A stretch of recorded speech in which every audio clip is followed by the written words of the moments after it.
So, I've got something super exciting for you today on English Pod. You know how everyone's always asking about the best way to sound more natural when speaking English?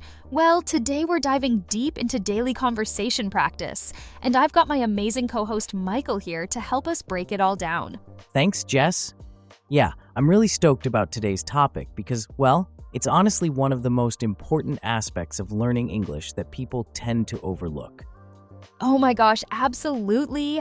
And you know what I love about this topic? It's super relevant to everyone, whether you're just starting out or you've been learning English for years. You're totally right there. I mean, natural conversation is really the cornerstone of language learning.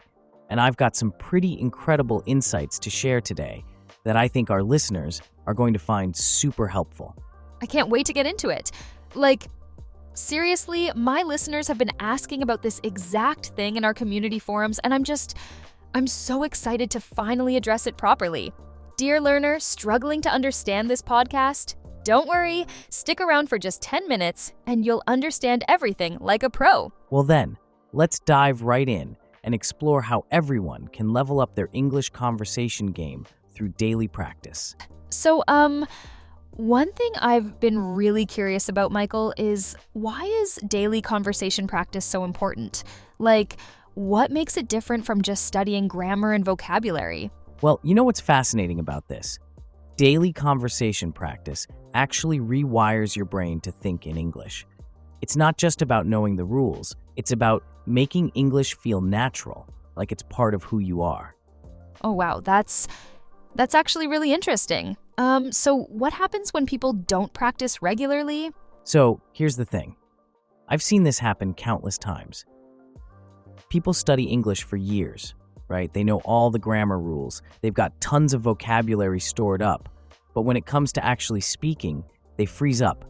They start translating everything in their head. And that's exactly what we don't want.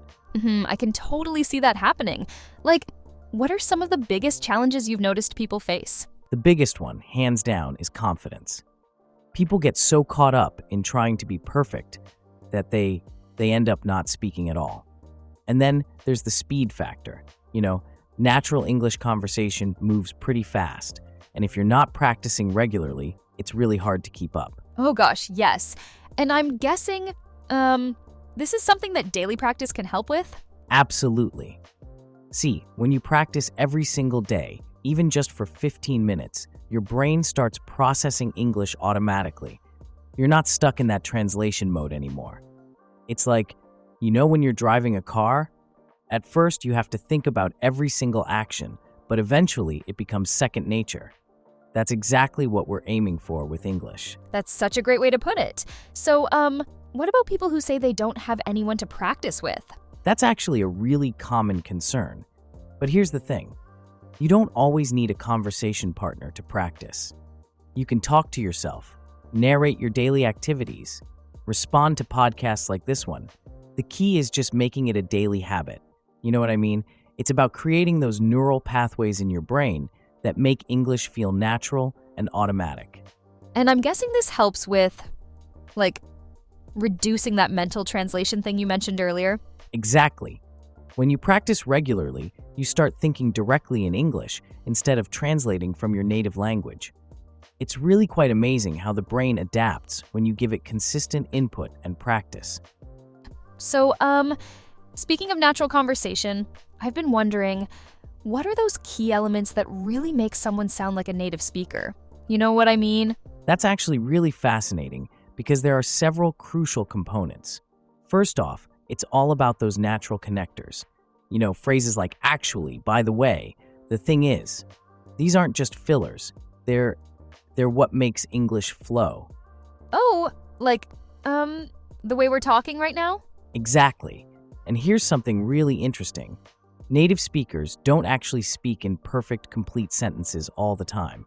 We use fragments. We change direction mid-thought. You know what I mean? It's much more organic than what you'll find in textbooks. That makes so much sense. What about, those everyday expressions that everyone seems to use? So this is super important. Native speakers tend to use what we call chunks of language. Instead of saying, I need to think about it, we might say, let me sleep on it. Or rather than I understand, we often say, I see what you mean. These phrases, they're like building blocks of natural conversation. Right. And I'm guessing these aren't the kinds of things you'd necessarily learn in a classroom. Exactly that. Traditional language learning often misses these crucial elements, like take tone and intonation, the way we emphasize certain words, how our voice goes up or down. It completely changes the meaning sometimes. And then there's timing, knowing when to pause, when to jump in. Oh, that sounds really challenging. Do you have any specific examples? So, think about something as simple as agreeing with someone. A textbook might teach you to say, I agree, but in reality, we've got so many ways of doing it. We might say totally, absolutely, you're spot on, or even just right with the right intonation. The key is, well, it's about sounding relaxed and spontaneous. And what about those moments when you're, not quite sure what to say next? That's where conversational strategies come in. Native speakers use phrases like, well, let me think about that, or that's an interesting point, to buy thinking time. We also use discourse markers, words like basically, essentially, I mean, to organize our thoughts while we're speaking. I've noticed you use those a lot in our conversations. Right, because that's exactly how natural English works. And here's another crucial element. We constantly give feedback while listening. Those little right, I see sounds? They're actually super important signals in conversation. They show we're engaged and understanding. So, now that we understand what makes English sound natural, I'm really curious about, the actual practice part. You know what I mean? How do people actually work on this stuff? All right, so I've got something really practical to share here. The absolute key is creating these mini practice sessions throughout your day. See, you don't need to set aside huge blocks of time. It's more about consistency and, making it part of your daily routine. Oh, what kind of mini sessions are we talking about? So here's what I always tell my students. Start with something I call the morning mirror exercise. Basically, while you're getting ready in the morning, just talk to yourself about your plans for the day. It might feel weird at first, but it's incredibly effective for building confidence and fluency. That's actually really interesting. Do you have any other specific exercises that people can try? Oh yeah, tons. Here's another powerful one. I call it shadow talking. So basically, you take a podcast or YouTube video, English Pod works great for this, by the way, and you repeat what the speakers are saying, trying to match their rhythm and intonation. But here's the crucial part. You need to do this daily, even if it's just for 5 or 10 minutes.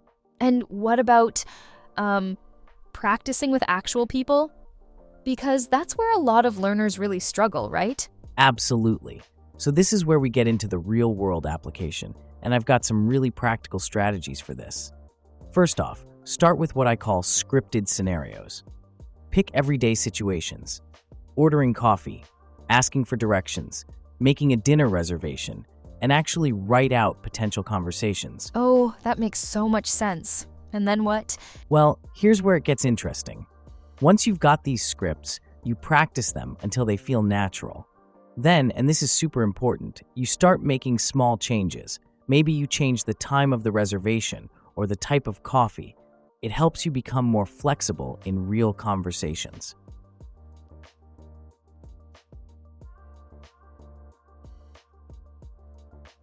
That's really smart. Are there any other daily practice techniques you'd recommend? So here's another powerful one.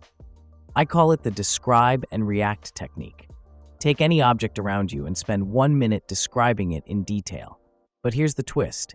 You need to include your personal reaction or opinion. It helps you combine descriptive language with emotional expression, which is, it's exactly what we do in natural conversations. And what about using technology? Are there specific ways to practice using our phones or computers? Oh, this is where it gets really exciting. There are so many options now. Voice notes are absolutely brilliant for practice. Send yourself voice messages describing your day, then listen back and identify areas for improvement. And here's something most people don't think about. Use your phone's voice assistant to practice natural questions and responses. So, I've been wondering about something that really trips up a lot of English learners. Like, what are the most common mistakes you see people making in conversations? Oh, this is such a crucial topic. The first thing that immediately comes to mind is, well, people tend to translate directly from their native language. And that's where things start to get a bit messy, because what works in one language often just doesn't quite fit in English. That's, really interesting. Could you give us some specific examples? So here's a perfect example.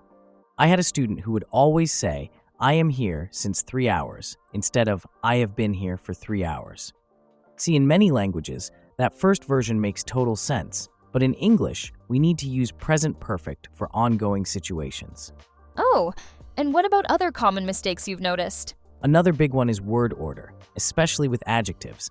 So many learners struggle with this because, well, in English, we have this very specific order that native speakers just know intuitively. Like we say, a beautiful old wooden house, not a wooden old beautiful house. And what's the best way to, overcome these kinds of mistakes? First and foremost, it's about awareness. I always tell my students to keep what I call an error journal. Every time you catch yourself making a mistake or someone corrects you, write it down. But here's the really important part. Don't just write the mistake. Write the correct version and a few example sentences using that pattern. That's actually super helpful. Are there any other major pitfalls people should watch out for? Absolutely.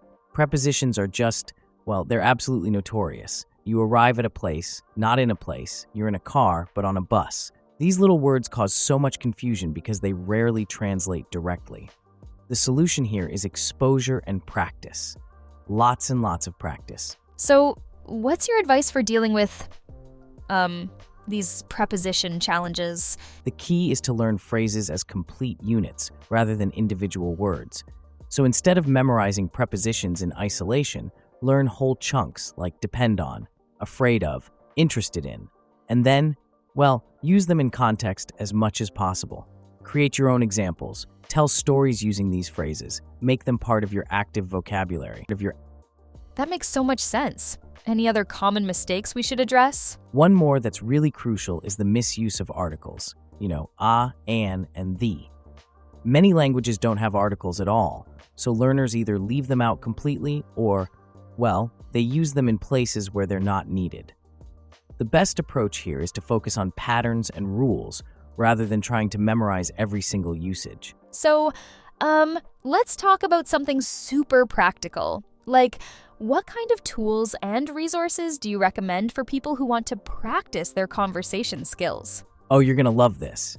I've got a whole arsenal of amazing resources that I absolutely swear by. First off, there's this incredible app called Tandem that it completely revolutionizes language exchange. Tell me more about that. How exactly does it work? So the way Tandem works is, you connect with native speakers who want to learn your language, and you basically help each other out. You spend half the time practicing English, and then, you switch to the other person's language. It's this beautiful give and take that creates really authentic conversations. And what about people who might be, nervous about talking to strangers? That's where apps like HelloTalk come in really handy. You can start with text chat and voice messages before jumping into actual conversations. And here's something really cool. The app has this built-in correction feature where native speakers can help you fix your mistakes in real time. Are there any other platforms that you'd recommend? Absolutely. italki is it's phenomenal for finding professional teachers or community tutors. And then there's Meetup, which lets you find local English conversation groups. The thing about Meetup is, you're not just practicing the language, you're actually making real connections with people who share your interests. That's really cool. And what about self-study tools? So this is where podcasts come in, and not just English Pod, though we're obviously pretty great. There are these amazing podcasts like, Listening Time and Real English Conversations that focus specifically on natural dialogue. Plus, there's YouTube channels that break down everyday conversations and explain the nuances of casual English. So, as we're wrapping up today's episode, I wanted to kind of circle back to some of the key things we've covered. Michael, what would you say are, the absolute must-remember points for our listeners? The most important thing is definitely consistency. Look, you don't need to spend hours and hours every day. Just 15 to 20 minutes of focused conversation practice can make a huge difference. And remember what we talked about with natural expressions and fillers. They're absolutely essential for sounding more like a native speaker. And, what about those common mistakes we discussed? What's the main takeaway there? Right? So the thing about mistakes is, well, they're actually your best friends in the learning process. Don't get hung up on being perfect. The key is to just keep talking, keep practicing, and learn from those little slip-ups. You know what I mean? It's all part of the journey. That's such a good point. What final advice would you give to someone who's just starting their daily conversation practice? First off, start small and build up gradually. Maybe begin with those language exchange apps we mentioned, then work your way up to more challenging conversations. And here's something really crucial. Make sure to practice actively, not passively. Don't just listen to English. Speak it, use it, live it. I think that's going to be super helpful for our listeners. Any final words of encouragement? Just remember that every single successful English speaker started exactly where you are now. The journey might seem challenging, but with consistent practice and the right resources, well, you're absolutely going to get there. Keep showing up, keep practicing, and most importantly, enjoy the process. Thanks so much, Michael. And remember, everyone, we'll be back next week with another episode of English Pod. Keep practicing, and we'll catch you next time. Subscribe to our channel for more videos.